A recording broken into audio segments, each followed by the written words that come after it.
From Wakefield, New Hampshire, Melissa Fifield. 14 rows back, Performance Engines, Kendall Oil Chevrolet, car number 33, Wade Cole. Starting 27th and car number 23 from Nutley, New Jersey, in the PD DeGracia Contracting Chevrolet, Joe DeGracia.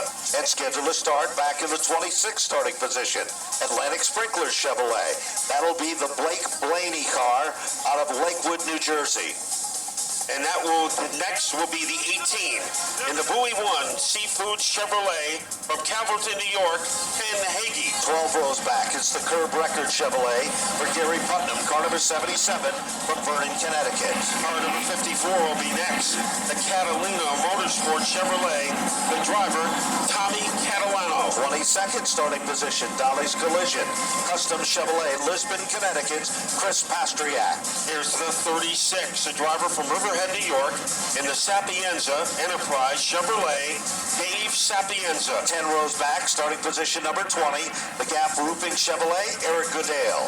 Then it will be the 25 car from Newton, New Jersey, the Power with Prestige and Crooning with Betty Chevrolet, Calvin Carroll. 18 starter, Dunleavy Truck and Trailer, number 1 for Jimmy Blewett out of Howell, New Jersey.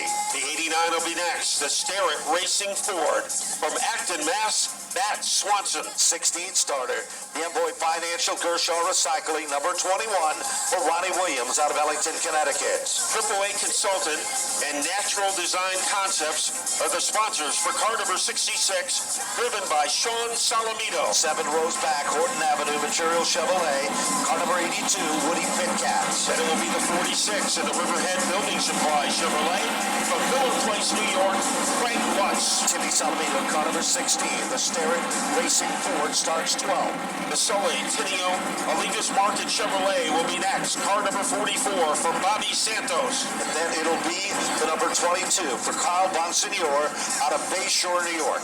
Here's the number 85 from Norwalk, Connecticut, in the Stewart's Automotive Chevrolet, Ron Silk. 8 starter to the field, car number 64, the Hoosier Tire East Fast Track Electrical Chevrolet for Ralph Summers. The 07 will be next in the Buffalo Auto Auction Chevrolet from Orchard Park, New York, Patrick Emerling. 6 starting position, car number 6, the T.S. Haller Chevrolet for Ryan Priest, Berlin, Connecticut. The 2 car will be next in the Mayhew Dunleavy's A.J. Roman Chevrolet. It is Doug Kobe. And in the 4th spot, Justin Bonsignor, winner of the last event, the Phoenix Communication Chevrolet. Starting 3rd in car number 7 in the SL Construction Incorporated Chevrolet, John McKennedy. Front row, car number 3, Rowan Pennick, Huntington Valley, Pennsylvania, Cape Cod Copper, mosquito-free Chevrolet, car number 3. And leading the field around, car number 15 in the 1540 Connection Chevrolet from Roxbury, Connecticut, Chase Dowling. Ladies and gentlemen, this is the main event.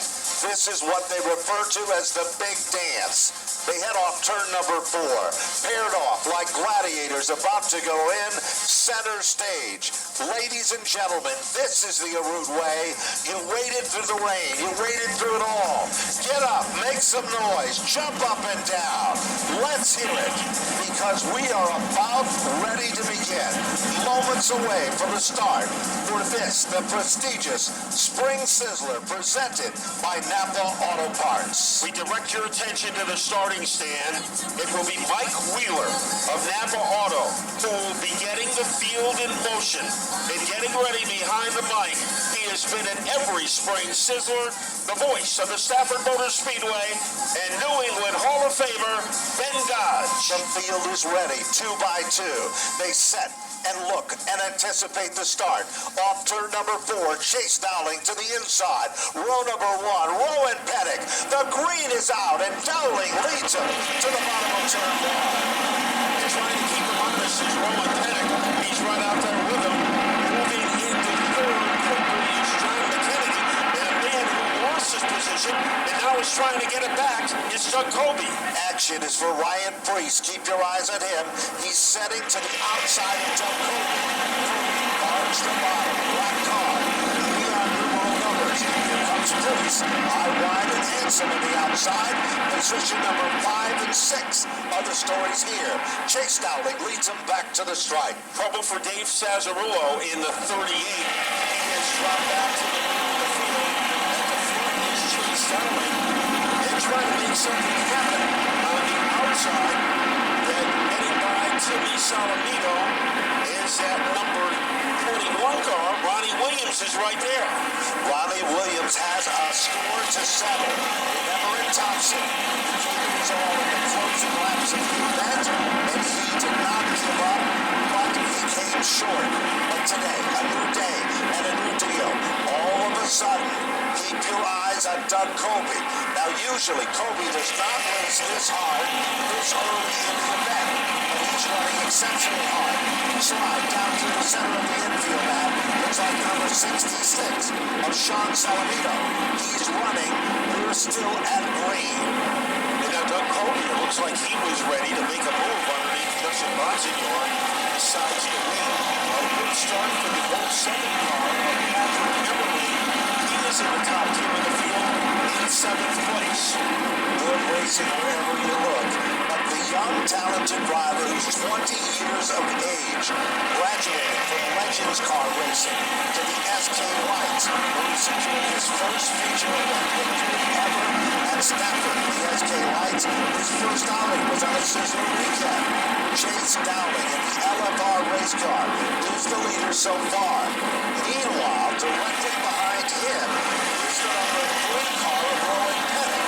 Now the story on Pettit, he had a major surgery done to his back. He wasn't even sure he was going to be able to compete in the first 3 events of the season. Man, he's not only competing, he's going for the number 1 spot. And there's also a good battle behind him. Justin Bonsignor nibbling on the back bumper of the John McKinnon car. And there's a ferocious battle there. We've got a spin. Off turn number 4, 2 cars have tangled. It looks like the Di Garcia car is involved. And the second car, we believe, is the number 22 car of Kyle. Remember, Chase at Thompson Speedway, he was a little too quick on the draw and jumped the start, but he took his punishment well, Matt. He just dropped back and he came back up, and he worked his way back up to the front of the field. Rowan Pettit, who would know, but just a month back, he was in the hospital with major back surgery, and he's still looking very racy. And John McKennedy, Mr. Smooth, that's what we're going to call him from now on, because he just doesn't rattle at all. Remember, McKennedy won 2 races at Stafford last year. As they come up to full power, and it's down to everybody into the second corner, getting a challenge from Pettit.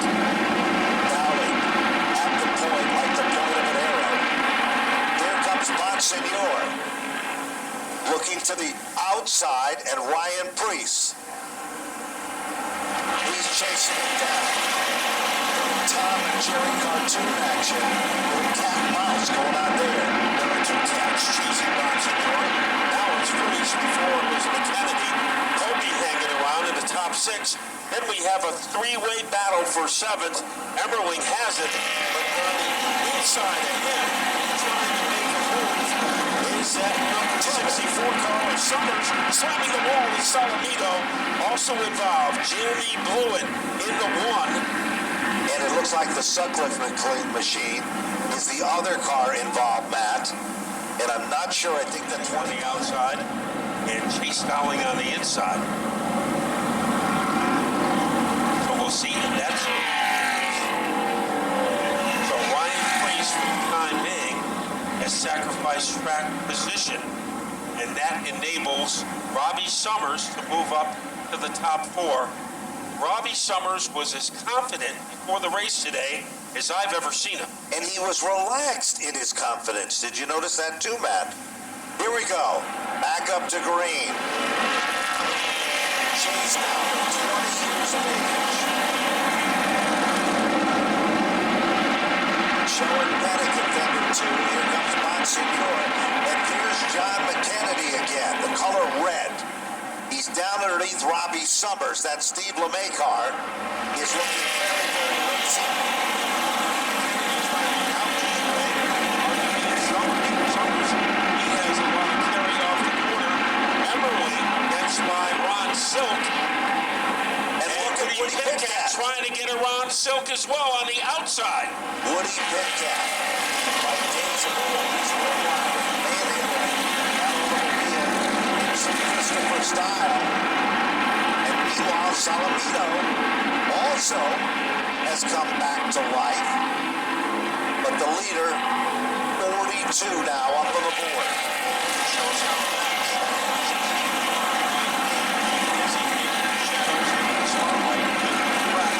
Nobody has an answer right now for Chase Dowling as he is leading by a tree branch over Rowan Panic. Best battle, 4th and 5th, between Summers and McKennedy. There's no question about it, and it continues to be an amazing battle between those two.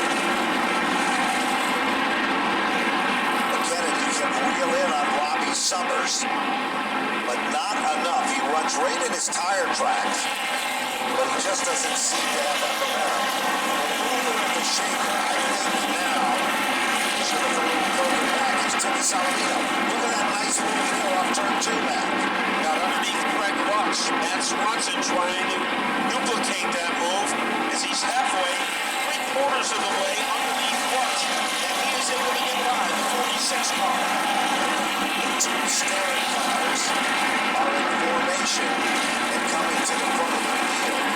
Teammates of a feather come up through the field together, and that was the case for Salamito and for Swanson. Meanwhile, just saw Ryan Priest give a shot to kill one number of Jonathan team. As he's coming in, Doug Colby, he's the tail that wags that dog. And Priest was able to blockbuster his way underneath Buckham.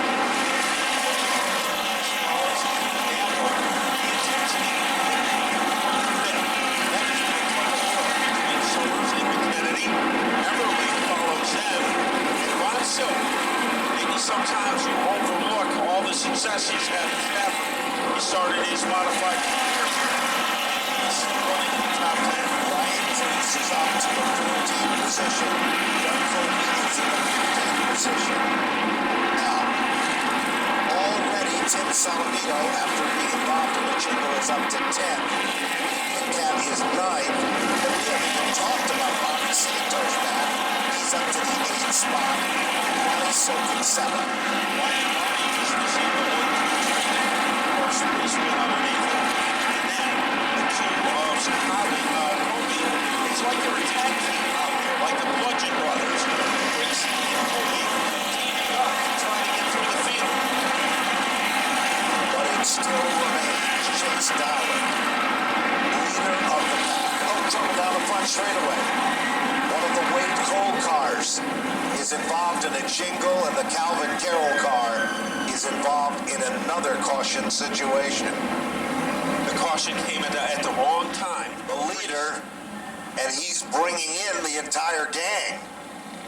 Joe Cost, here they come, the entire top 10. Maybe I lied, top 15. Even busier than down on pit lane. A couple of strategies will be mixed here. We'll see some guys like Ronnie Silk coming in for fuel only as he hits his pit stall. The 16 car of Timmy Salamino. Remember, they had that incident very early on in the event. The Stereo Tools machine going to go ahead and get a right rear tire on that number 16. Justin Bonsignor is in fuel only for him. Same story for the 64 car of Robbie Summers. Rowan Pettick on pit road along with Chase Dowling, and it's Bonsignor who will be the first car that ends in pit lane.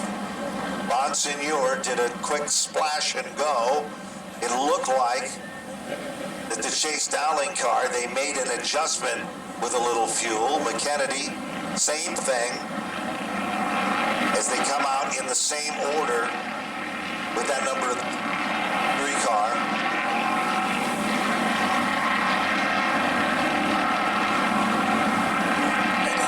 Goes on to pit road, Sutcliffe, and now it is a return trip for the 15. He looks like he is back, so is Panic. And so is McKennedy. Now this definitely, a little different strategy here. Keep your eyes on that, Joe. What's happening on that Chase Dowling car? They're going for a right front. This is part of the strategy, Ben, because you can't take tires. It's better to lose your track position all at once. So now, Stephen Kopchik, who is the crew chief for this machine, called for a right front tire and a chassis adjustment and the wedge in the right rear of this number 15 car. Similar story for the 7 New York car of John McKennedy, except they came in and took a right rear tire on their car. Other cars back in the second time. Patrick Emerling, Bobby Santos, and Timmy Salamino in for more service. You know, isn't it amazing, Joe, the leader of the event? I'm looking at his lap times when Chase Dowling was the leader. They were so consistent. It's hard to believe that they'd have to come in and make an adjustment. But the real story, Joe, as you know as well as I know, it's not what's happening now. It's what could happen later if that adjustment was made for. Part of the strategy is you've actually got to make an adjustment when you change tires, because think about it. You go to your local store, you put 4 brand new tires on. Well, what if down the line you get a flat? You only put 1 tire in, but you drove 15,000 miles. Well, guess what? The handling on your car is going to be a little bit different. Now, we don't notice that on the highway on I-84 or 91 or whatever the case may be. But when you're racing a modified, when you put new tires on only 1 corner of the race car, there's a big difference. So what you've got to do is you've got to make an adjustment to account for that new rubber. Your car will tighten up a little bit if you've got a tire on 1 corner versus another. If you've got a new right front tire, guess what? When you go into the turn, that thing's going to turn really good because it's going to hook. It's got some grip in it. And so you've got to make some adjustment to that so that way the driver's comfortable and you don't wear out the rest of the tires, making up for that imbalance. Well, Ben, no wonder it takes me an hour and a half to get to Stafford because I never made the adjustment when I changed tires. So Joe has enlightened me. He certainly has. And the field still remains under single file formation. 56 laps of 200 in this Napa Auto Parts special presentation, better known as the greatest race in the history of spring. So 2 guys seem to be on their own pit strategy. Ryan Preece and Doug Cope. Of course, that can change. Ronnie Williams will be the recipient of the lucky dog. You believe? Or he could be. Well, we'll see what happens. And now bobsleighed from the starter stand. Dick Brooks is up there with him. There is Ronnie Williams. Yep. He goes by the pace car. So he will pick up a lap, and we will pick up the intensity on all-star team, former champions in the front row, Ryan Preece and Doug Coby. And interestingly enough, remember when they pitted, Matt, one followed the other. So their strategy is very, very similar if you stop and think about this. And they followed each other up through the field. Yes, they did. And Bonsignor, got to give him credit too, because he's doing the same thing. Now we got to keep our eyes on Chase Dowling now to see if his crew chief made the right decision as well. So we are ready to launch, and nobody launches quicker than Ryan Preece. He got the joint mesmerized on Coby. Coby's going to come back sucked into the wall. Silk goes up the hill. It almost appeared like a brake locked up or something in the Kevin Stewart race car as it hit at a ton. But he's able to pull away, believe it or not, after that solid hit. Some surprises in this one as I'm looking down through the list. My first surprise is our 4th place runner, Robbie Summers. And when his dad, Eric, thought he was ready to move on to the tour, they went all in as far as the whelen modified tour is concerned. You know, another interesting side note, Riverhead Building Supply is considered the Home Depot or the Lowe's of Long Island. They are huge in the manufacturing of housing products and business. I've listened to the New York Mets games, and there are Riverhead Building Supply commercials during the game, so they are very big on Rhode Island. Big on restarts is Ryan Preece, but he has a tough customer next door. The lights are still on the pace car, so we will have at least one more lap before we go back to green. 63 is up there now on the board. Bobsled signaling the field. It looks like one more time. before they're set to go back to green flag racing. Gotta give credit where credit is due. It was no fluke that Matt Swanson had a great run at Thompson Speedway, because he's showing it again here in the top four. Now, Swanson came to Stafford and competed in the SK Modifieds, and he would be the first young man to tell you it wasn't for him. He said he just didn't feel comfortable in the car. He didn't feel that he was a factor. But when he got into the high-powered wheel-and modified tour car, he said it felt just like it was built for me. Finished fifth at the Icebreaker, just getting nosed out by Ryan Preece as we get ready to turn them loose again. Here they come. And Preece makes it look so easy. Colby went way up wide that time.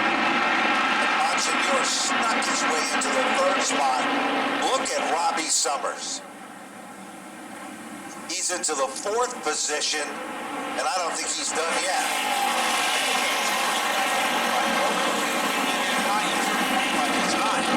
Get momentum, but the Monsignor couldn't dive bomb underneath him, and now he is going after Preece for the lead. A little stutter step by Colby coming off of turn four. While that is happening, there is a mad scramble further back. Salamito is in that mix. Here comes Patrick Emerling. He gets a second wind. He's moving to the bottom of the top 10.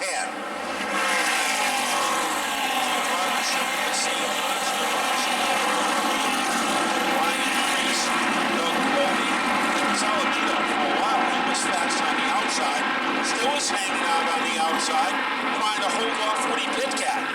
Now think about this. Remember a year ago, there was never any luck between Ryan Preece and Doug Colby. Remember those stories, man.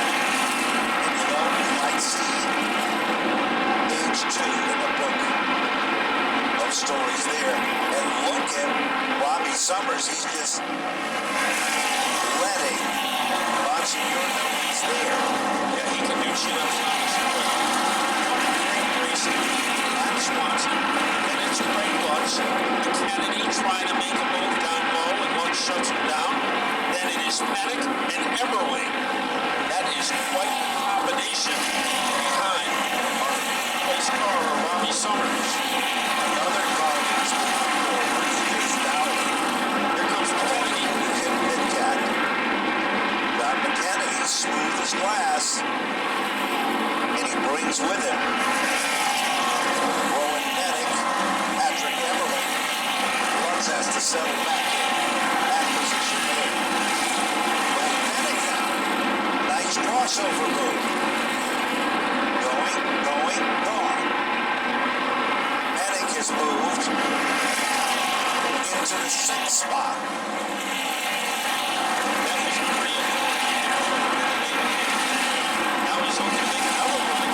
Swanson. Rowan Pennick's got his momentum going for him. But it's written down. The separation now between Preece and Colby, that isn't the case between Monsignor and Summers. Summers has tried just about everything. Another good battle going on is between Woody Pitcat, York's number 82 car, and Chase Lowry. Those two cars have picked up a couple of positions, and now Pitcat has moved into the top 10, and Dowling is back in 11. Now making a move into Sean Salamito. Set up by Gary Buckland in the 77. The margin between Preece and Doug Colby is increasing. And slightly. Last time by, Preece went at 18.989. And Doug Colby went at 19.209. So if you think Preece is slowing, you're wrong. And if you think Colby's going faster, you're wrong again.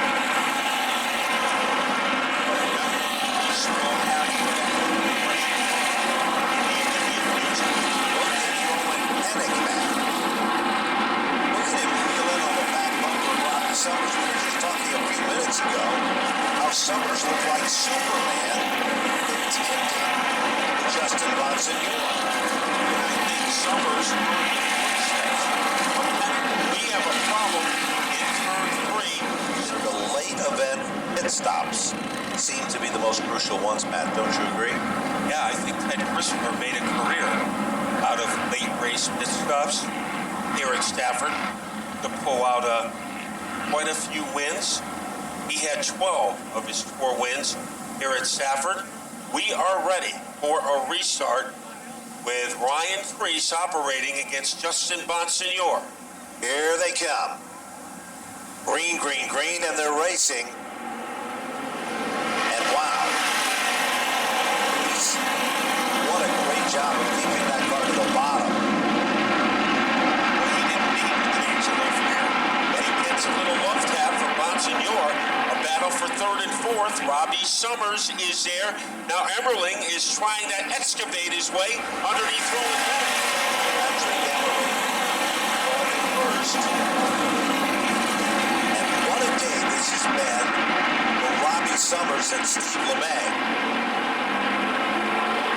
Rowan Pettit working that high side. Whoa! Patrick Emmerling's car. Give up a little shake. And Summers, all Summers needs is a little daylight.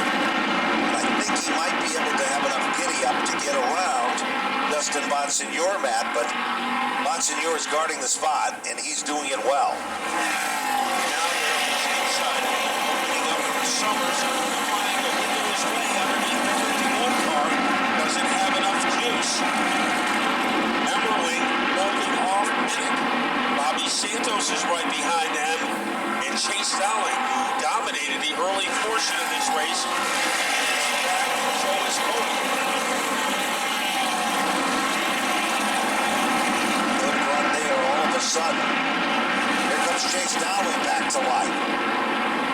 Chase Dowling just went around Santos like he had blinders on him, slowing him down. Right now, we're looking at timing and scoring. And who do you think is the fastest car on the racetrack? You're going to be surprised. I think Chase Dowling. You are right, 100%. Because that move he made against Santos, not many people have made that move over the years. Stephen Johnson might have made the right move on pit road, and it's going to come to fruition if it is. Rowan Pettit, he's had a great run as well. That blue 3 car, the legendary bowler operator. Oh, Pettit was sideways that time. Cody might have the second Yellow flag. We will never know. He got, well, 5 cars. Decided to stop in turn 4. So isn't Robbie Summers. And so isn't the car that Matt Buckler said was the quickest car. Chase Dowling, John McKennedy, Joe Koss. You've got some big dogs visiting you. I'll tell you what, and everybody on this end of pit road is up on pit wall, whether they were coming or not. Robbie Summers is on pit road. They're coming around to the right side. It'll be a right rear tire for them. Justin Bonsignor, a right side tire for him. He'll go with a rear tire. Same could be said for the 7th car. They're going to take the right front, actually, on that machine. And a left rear tire goes on Chase Dowling's car. Bonsignor nearly caught the Joe DeGracia machine exiting pit road, and John McKennedy has stalled his race car before he was able to get off pit road, and he will lose a handful of spots. But a little bit of a game of chicken down here on pit road. Santos in for a second time as well, and a long stop for that 16 car. Again, another air pressure adjustment on the 16 car for Timmy Salavino. I'll tell you what, there are not many times in wheel modified tour racing where you'd see a game of chicken on pit road, and there was a Now the complexion of this event has really changed. Ryan Preece still the leader. Patrick Emmerling up to 2nd. Penix back to 3rd. Woody Pitcats up to 4th. And incidentally, Woody Pitcats secured that bonus money, Matt, that we were talking about earlier. And that is in honor of Ted Christopher, the 13th car on the 13th lap. We are ready to go back to green, and Ryan Preece has only made 1 pit stop so far Let's see if he has the giddy up. Right now, Emerling giving him a challenge and a problem as he goes to turn two. Patrick Emerling, we called it. He was going to be a factor. We didn't lie. He's got the lead. Patrick Emerling. He lost the lead. It went back to Ryan Preece. Oh, Woody Fitcat slams the wall hard. And Doug Kobe is involved. Have a new leader because Patrick Emerling has gone on in pit road as he will rubber up for the stretch drive. Now let's see what's going to happen now. Remember, you can only do one. They go back out, and they can come back in if they want to. Let's see. Watching the Preece car now. That's the one that seems to be of the most interest. Here he comes. Joe Koss, you can call me Kreskin if he changes the left rear. Nice and slow down at pit road. He's preceded on pit road by Emerling. So Emerling goes back for another tire. So a double stop. Ryan Preece both does make Preece his way now and to the Emerling. attention of the crew. They're jacking up the back end of the car, Joe. What's happening? It's a left rear tire this time for Ryan Preece and a spring adjustment. They're going to go ahead and take the spring rubber out of the left rear of this number 6 machine. Get him set up for these two new rear tires. Also off pit lane, Greg Lutz and Patrick Emerling making their way back out onto the racetrack as well. I'll tell you, a couple of close calls down here. That last round of pit stops when they were on pit road, Timmy Salamino took off right as Emerling was coming out. He had a slam on the brakes. It cost him 2 or 3 spots as they exited pit road. And I'll tell you what, that 6 sign is back out again. And guess what? They've got one more tire to put on it, Ben. And which one do you think that is? Oh, that's an easy one, Joe. And let's see, it's going to be a right front. Let's see what's going to happen. Coming down very, very slowly. Patrick Emerling is in there. So is Rowan Pennick, Doug Kobe, who's had an up and down night. But with 157 up on the board, Chase Dowling, 19 years of age, just turned 20. His occupation is considered this. He is a full-time race mechanic at LFR Fabrications.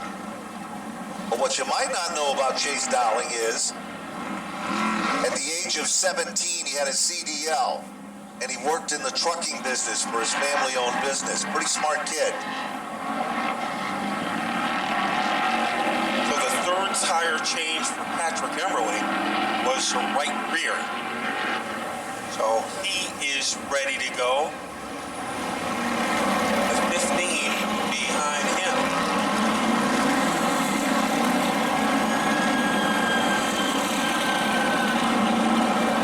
So everything starts to work into its play here. John McKennedy. I would never, ever count out John McKennedy.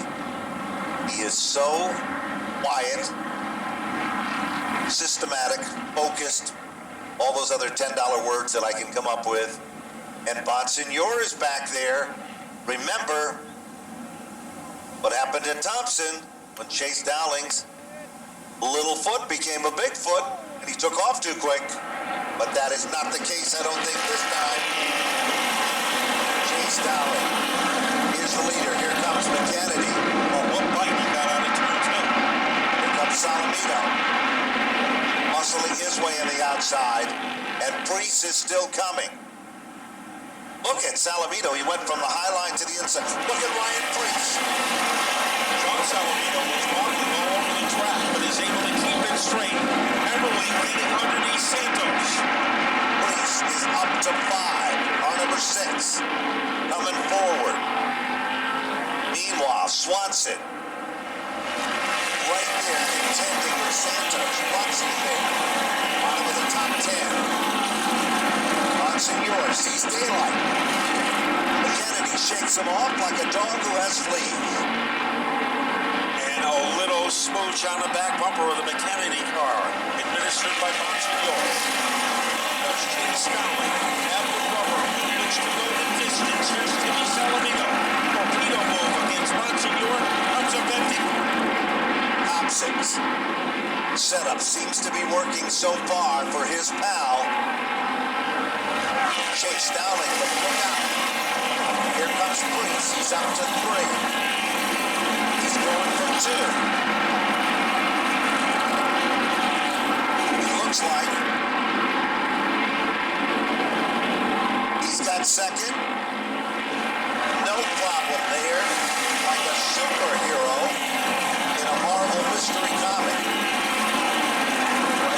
Going to change the tires on that car. He gave it a shot of adrenaline. And now his job will be to try to run down Chase Dowling. Priest looking for his second consecutive sprint scissor title. Ryan Priest.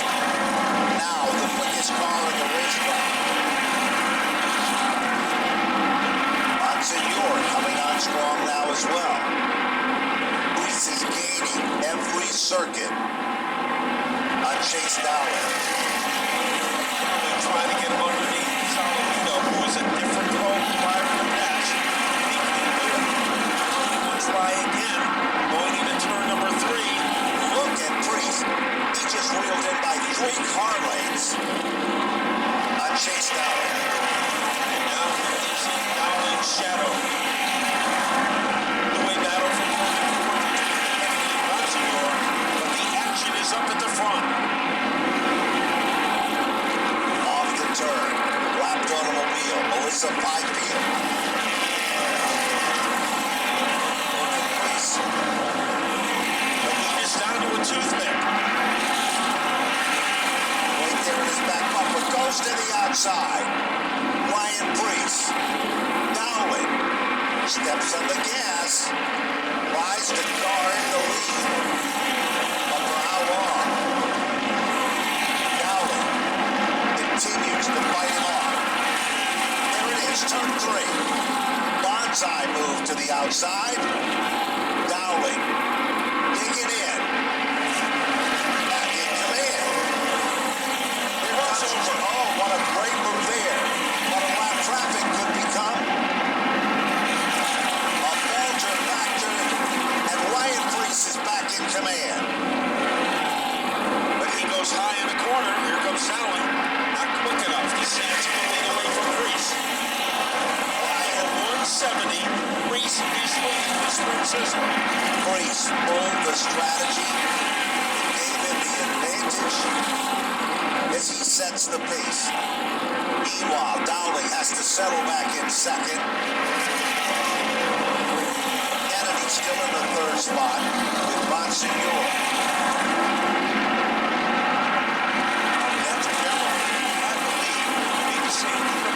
Stop that Priest did, but has not had the same success. A 5:21 Ryan Priest last time by to a 6:49 of Chase Dowling. So Priest definitely has the advantage.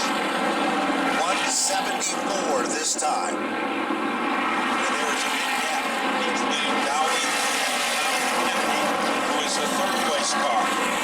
But there's no big gap between him and Monsignor and Emmerling and Rowan Pennick. Yeah, Monsignor is getting back to that competitive car. And Everly has tried for about the last 3 laps by Monsignor. It's not happening.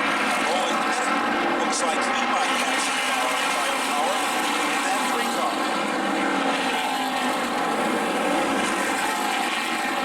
Still, we're down to less than 25. And pit strategy will go into the record books if Priest can secure the victory in making the right call.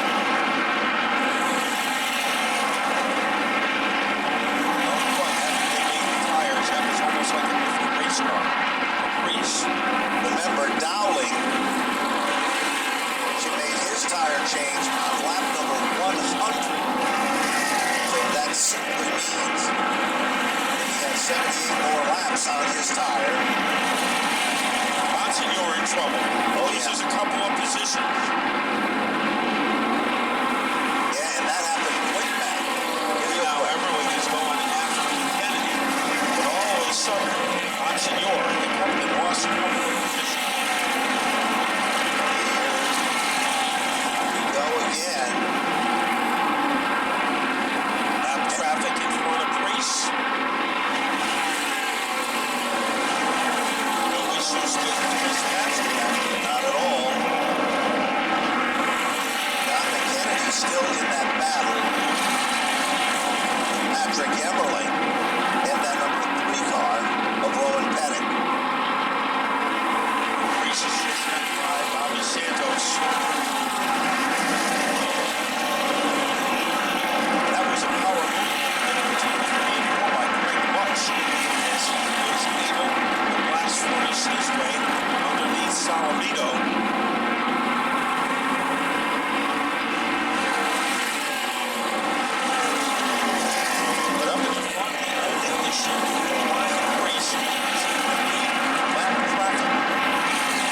to 77.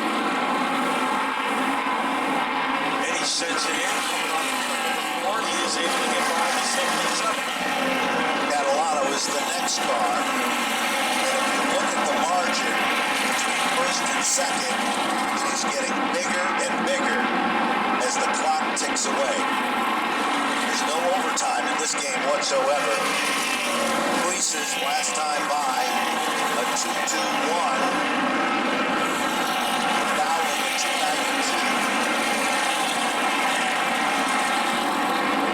Dowling is gotten by Putnam. But he almost needs binoculars right now to find out where Ryan Reese is. Bobby Summers here, Ronnie Williams is next on his list. And once again, no headings for Reese. None whatsoever. And there's still that battle between the number 3 car with Patrick Emerling glued to his back bumper in the 4th spot. And John McKennedy still in 5 with 6. Being held down by the 51 of Bonsignor. Boy, it looked like Ryan Reese's strategy might backfire. Yellow, a long time is coming out. And with long sunlight on the grass, Reese has been a different competitor ever since, with 3 fresh tires on that number 6 car. Certainly has. As Priest enters turn 1.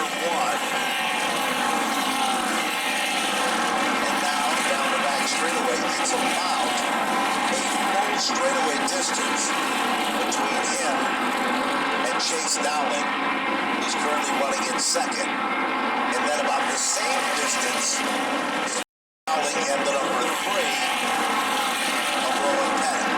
There's also a distance between Reese and any lap cars. Logan Grisha in the 23. He is a long ways ahead of Reese. No, he might not have any issues as far as his parts are concerned for a while. There's less than 9 circuits remaining in the greatest race in the history of spring. Looking for back-to-back victories, Ryan Preece not only shows that he can do it on the upper scale, but he can do it on home turf here in Stafford. Clock is still ticking. And Preece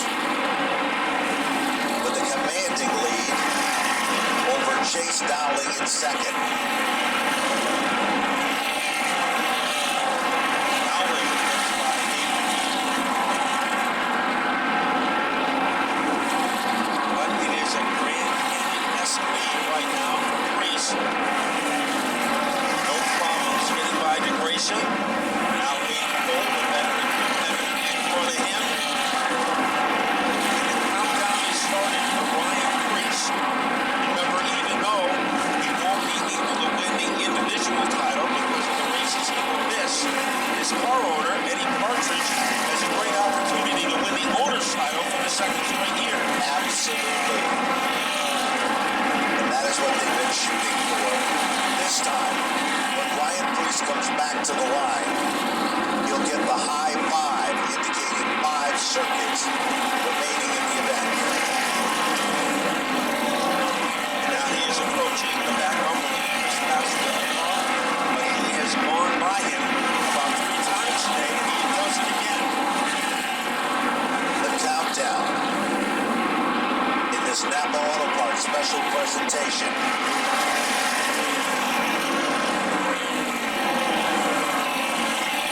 Less than 2 miles remain.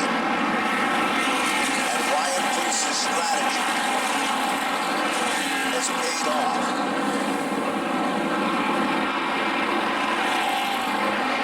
With 2 circuits to go.